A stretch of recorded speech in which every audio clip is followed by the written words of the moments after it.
Welcome to the podcast live. Uno Munsi. Today, Leo. Aujourd'hui.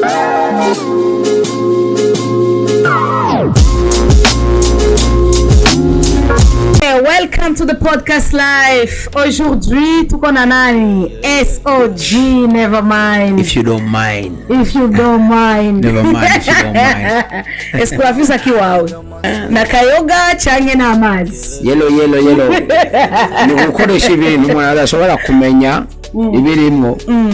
None umuntu yo kwagiriza avuga ngo umuntu arakora nk'inzoga. Arakora nk'iki. Nagakombe gasanzwe gusa. Okay, tuwahe cheese basi tubabwire. Mazi turasangira amazi asanzwe. Na amazi asanzwe. Bora musiza kuvuga bande. Ababiri twamenye yuko basigaye bavuzwa gose ku maradiyo mu Burundi.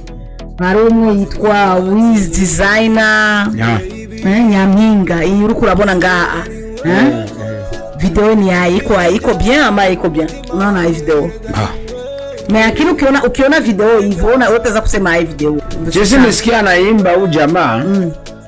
La façon dont il chantait là, non, ça vient pas de chez nous. Mais là m'a convaincu que c'était burundais. Les carrières les kanumvirizi. Non, mais c'est ça, mimi niliona kani Murundi parce que unaona hapa ku YouTube wanaonesha hashtag DJ Fanny, mais Fanny ni Murundi kazi, non? So par après c'est là où j'ai découvert que ni Murundi kazi en tout cas. Murundi. Murundi. Nita kusema DJ Fanny DJ Fanny ni Murundi kazi. So kwa nimeona kwa YouTube niliona kwa YouTube yake huyu mwanaume ana maana yake binamaanisha kama DJ Fanny participer dedans, which is good. En tout cas, shout out to DJ Fanny, hein? Okay, mimi nataka kusema kuhusu huyu muimbaji. Anajiita Wiz Designer. Wiz Designer. Sawa. Wewe nikiona hata mavazi yako asani umengani wa design nyene. Ururimbo wakoze rutandukanye n'indirimbo dusanzwe twumva. Usanga musoboye kuvuga byabere nyene nabwiye wawo ndi ngo banda yoko yene. Ntuze Oleg na ntuze Chage na Alvin Smith.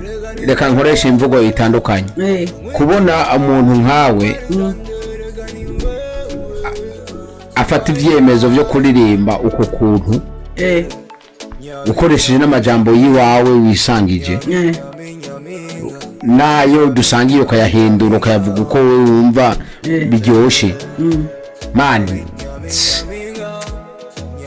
en plus bandanye uko nyene ariko kaka ariko niyo ngirako jewe ndangwa na ariko sishobora kukubwira ibintu ubone ko bigenda muri même direction no wapi nabanda kurenganije sindakwiga neza kugira ngo menye ariko nzoyikoresha kukintu runaka ariko dusubira inyuma gatoyi hari undi mupeti yariko yakubise neza umuziki mwiza. Mais c'est ça, non mais je n'ai kuvuga aussi sur dans la vidéo la dernière fois qu'on a regardé. Il y avait des parties qu'on disait ils avaient pas besoin de mettre dedans parce qu'on a un close up, on a vraiment comme trop close and then on a fait maintenant cette partie devrait pas, c'est ça, et cette partie devrait pas le mettre dedans. Mais côté enregistrement, c'est vraiment bien enregistré. Audio, nos vidéos, il y a des choses qu'ils étaient pas supposés de mettre dedans. Audio, on n'a rien à reprocher. L'audio vraiment il est bien fait. Pourquoi mais acha nikukumbushe. Mon audio ça ulisikiliza audio ulisema que il y avait quelque chose qui te dérangeait. Le reverb. Mais le reverb kuna kudéranger sana. Kwa nini déranger niko naona mtu anaimba sauti ya mkubwa, sauti ya kibwana. Nafikiri na kuwa high tu. Lakini hapa akifika mrofre. Unasikia trop que c'est trop de reverb. Mais lakini avec le temps tu finis par aimer la chanson, Mais bref. Nyampinga n'urimbo bwiza. Ebana niguza ruraryoshe kabisa. Nyaburya ivyo nari navuze bijanye n'ukuntu wayishyize mu ijwi rinini, l'effet était trop ariko inyuma yaho maze kugumviriza irya kabiri irya gatatu irya kane. Justement ukiangalia aussi mu video top model muhimu hapana huyu la principale elle là moi je trouve qu'elle était bien maquillée, puis tu vois quand même qu'elle représente, elle a représenté nani ouais kandi aba video queen muza murafata prenez pas n'importe qui pour mettre d'abord nimba ikintu wagikoreye uvuga ati iyi ndo video yangu kabisa.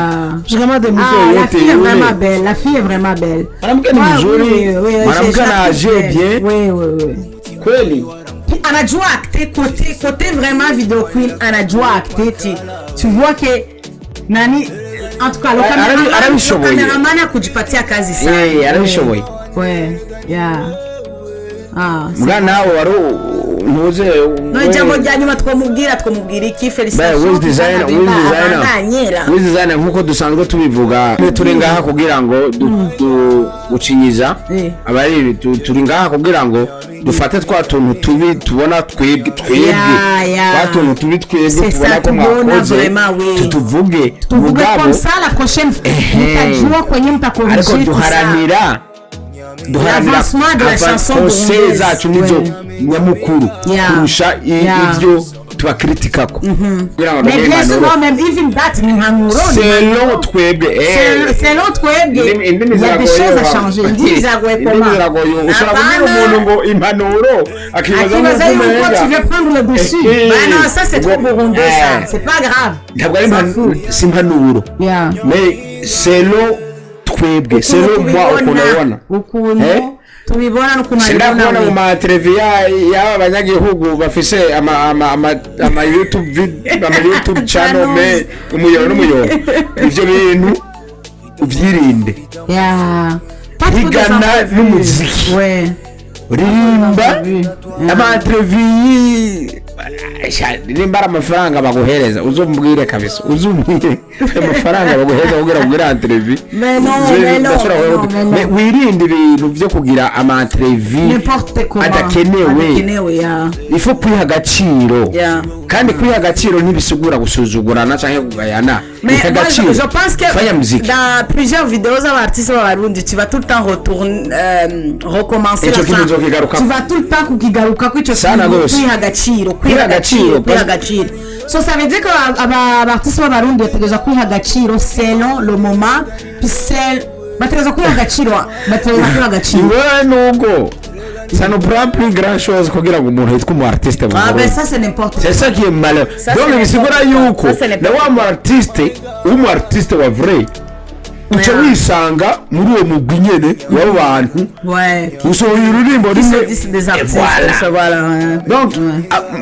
Donc kama unajua kama ulipiga ngoma imesikilizikana unakarudia mu episode ya kwanza nasema mu episode ya kwanza nimbuzi ko kubusa ingoma ikumvwa ikavuzwa utanabisabye man gerageza uce kure y'abantu man bagukumbure ibyo kwigaragaza mu bantu komsa ukaca wigira no ibikorwa byawe nivyo bituma uba umuntu special. Special ntabwo ari visibility mukeneye, no mukeneye rarte kuba rare atwa sizi ko ibyo bintu bitahura atwa tumubwire rero tumudugirize mugabo muhe sante amagara meza iterambere surtout iyi message ne yagushikira uzumenye yuko ouvertement ikiza tukwipfuriza nico nyene nuko bimakenewe yuko ikiza tumwifuriza no kubandanya uteze imbere umuziki imbere puis continuer à faire les chansons qu'on peut danser nkuko ubikora nyampinga ninjira itambanyarutsa mbere yabonye nyampinga erega ni wewe jabaye dusanzwe turi kumwe ngaha ni wewe no ni wewe erega ni wewe bana designer muziki mzuri piga félicitations poa Njiye.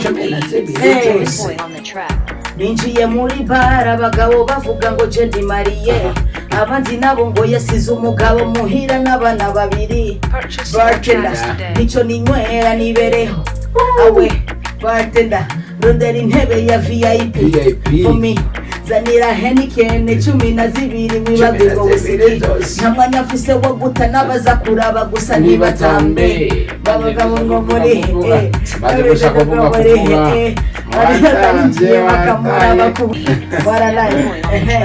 uno musi shaka kunwa shaka gutamba no kunezerwa uno musi shaka kunwa shaka gutamba no kunezerwa abagabo ngo muri n'abagore ngo muri abagabo ngo muri abagabo ngo muri turi ngaha oso turi ngaha mama turi ngaha turi ngaha mama bari bakobwa batuma ibirori biryoha turi bya biyoga ibigoma bituma batamba dukora imisi yose zo kwidagadura ni ngombwa zanira agacupa oya zanira amacupa mweko kumuhagaze nk'igiti waraguze ibiki turi muri club ntituri muri za football habo turi kumwe wigarira amayoga intamo wigarira ufata Heineken ufata Daniel just follow myself Zanikiza gatoyo namagatoyo uno musi shaka kunwa shaka kutamba no kunezerwa uno musi shaka kunwa shaka kutamba no kunezerwa